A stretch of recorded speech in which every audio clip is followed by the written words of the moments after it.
Welcome back to our channel. അപ്പോൾ ആദ്യം തന്നെ എല്ലാവർക്കും ഞങ്ങളുടെ വക വിഷു ആശംസകൾ നേരുന്നു. അപ്പം നമ്മുടെ റിച്ചുക്കുട്ടൻ്റെ ആദ്യത്തെ വിഷുവാണ് കേട്ടോ ഇന്ന്. അപ്പം നമ്മൾ ഇപ്രാവശ്യം വിഷു ആഘോഷിച്ചത് ഏട്ടൻ്റെ വീട്ടിലായിരുന്നു. അപ്പോൾ രാവിലെ ഞങ്ങൾ കണിയൊക്കെ കണ്ടു. റിച്ചുക്കുട്ടനും അങ്ങനെ കണി കണ്ടു. അപ്പോൾ റിച്ചുക്കുട്ടൻ അവിടെ നിർത്തിയപ്പോൾ ആ സാധനങ്ങളൊക്കെ എടുത്താൽ കൊള്ളാമെന്നുണ്ടായിരുന്നു. പിന്നെ ഞങ്ങൾ പയ്യെ അവിടെ നിന്ന് മാറ്റി കേട്ടോ. അങ്ങനെ കുറച്ച് നേരം കളിക്കുകയൊക്കെ ചെയ്തതിന് ശേഷം റിച്ചുവിന് ഉറക്കം വന്നു. അങ്ങനെ അവനങ്ങ് ഉറക്കി. അപ്പോൾ ഇന്ന് വിഷു ആയിട്ട് എനിക്ക് റിച്ചുക്കുട്ടനെ ഒന്ന് കൃഷ്ണനാക്കണമെന്നുണ്ട് കേട്ടോ. ഭയങ്കര ആഗ്രഹമായിരുന്നു. അങ്ങനെ ഞങ്ങൾ തലേ ദിവസമേ പോയി കൃഷ്ണനാക്കാനുള്ള സാധനങ്ങളൊക്കെ മേടിച്ച് വെച്ചു. അപ്പം ഞാൻ അവൻ ഉറങ്ങിയ നേരം കൊണ്ട് എല്ലാം സെറ്റ് ചെയ്ത് വെച്ചു കേട്ടോ. അപ്പം എണീക്കുമ്പോൾ പെട്ടെന്ന് റെഡിയാക്കാമല്ലോ. അങ്ങനെ കുറച്ച് നേരം കഴിഞ്ഞപ്പോൾ തന്നെ റിച്ചു എഴുന്നേറ്റു. റിച്ചുവിനെ കൊണ്ടുപോയി മേലൊക്കെ കഴിച്ചതിന് ശേഷം അങ്ങനെ ഞങ്ങൾ ഒരുങ്ങാൻ പോവാണ് കേട്ടോ. അപ്പോൾ ഒരുക്കുന്ന കാര്യം ഇത്തിരി ടാസ്ക്കായിരുന്നു. കാരണം ഞാനങ്ങ് കിടത്തും, അവൻ എണീക്കും, അവനെ കിടത്തും, അവൻ എണീക്കും, അങ്ങനെയായിരുന്നു കേട്ടോ അവൻ.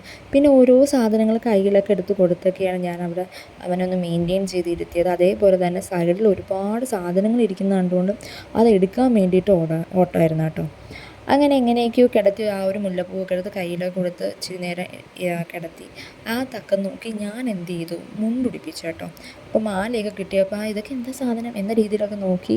അതിൻ്റെ ഇടയിൽ വായിലും കൊണ്ടുവയ്ക്കുന്നുണ്ട്. ആ ഒരു പേടി കാരണം ഞാൻ പിന്നെ ആ മാല അങ്ങ് മാറ്റി. അങ്ങനെ മുണ്ടൊക്കെ കൊടുത്തു കഴിഞ്ഞു.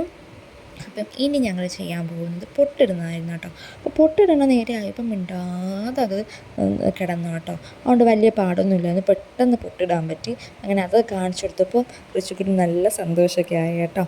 ഇനി ഞങ്ങൾ മാല ഇടാൻ പോവാണ്. മാല ഇടാൻ നേരത്തും അവന് ആദ്യം ഒരു ഇറിറ്റേഷൻ ഉണ്ടായിരുന്നു. അങ്ങനെ മാലയൊന്നും ഇട്ട് കൊടുത്തിട്ടില്ല, അതുകൊണ്ട് ആ ഒരു ഇറിറ്റേഷൻ ഉണ്ടായിരുന്നു. അപ്പം അതും കുറച്ച് കഴിഞ്ഞപ്പം ഓക്കെ ആയി. എന്നിട്ട് ഞങ്ങൾ ആ ഒരു നേരം കൊണ്ട് ഞങ്ങൾ പിരിയവും വരച്ചു. പിന്നെ നടുക്ക് ആ സിന്ദൂരം ഒരു പൊട്ടൊക്കെ വെച്ച് കൊടുത്തു. അവനങ്ങ് സെറ്റായി കേട്ടോ. ഇനി അടുത്തത് മുടി കെട്ടണ്ടേ നമുക്ക് കൃഷ്ണന്. അങ്ങനെ മുടി കെട്ടാൻ വേണ്ടിയിട്ട് ആ ഒരു ഡപ്പ കൈ കൊടുത്തപ്പോഴത്തേനും ഉണ്ടായിരുന്നു കേട്ടോ. അതുകൊണ്ട് ഞാൻ പെട്ടെന്ന് തന്നെ മുടി കെട്ടി. ആകെ ഇച്ചിരി മുടിയുള്ളൂ. ആ മുടിയിൽ എങ്ങനെയൊക്കെയോ ഞാൻ കെട്ടിവെച്ചതിന് ശേഷം ഒരു മൈപ്പീലി ഉണ്ടായിരുന്നു. അപ്പോൾ ആ വലിയൊരു മൈപ്പീലിയായിരുന്നു. അതിൻ്റെ ആ ഒരു മെയിൻ ഭാഗം ഞാൻ അങ്ങനെ കട്ട് ചെയ്തിട്ടാണ് കേട്ടോ ഇങ്ങനെ വച്ചു കൊടുത്തേ. അങ്ങനെ മൈപ്പീലിയൊക്കെ വച്ചു, എല്ലാം റെഡി ആയിട്ടുണ്ട്. അപ്പം ഇനി എല്ലാവരുടെയും റിയാക്ഷൻ എങ്ങനെയാണെന്ന് നമുക്കൊന്ന് കാണാം.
അങ്ങനെ ഞങ്ങൾ അവിടെ നിന്ന് എൻ്റെ വീട്ടിലേക്ക് പോവാണ്.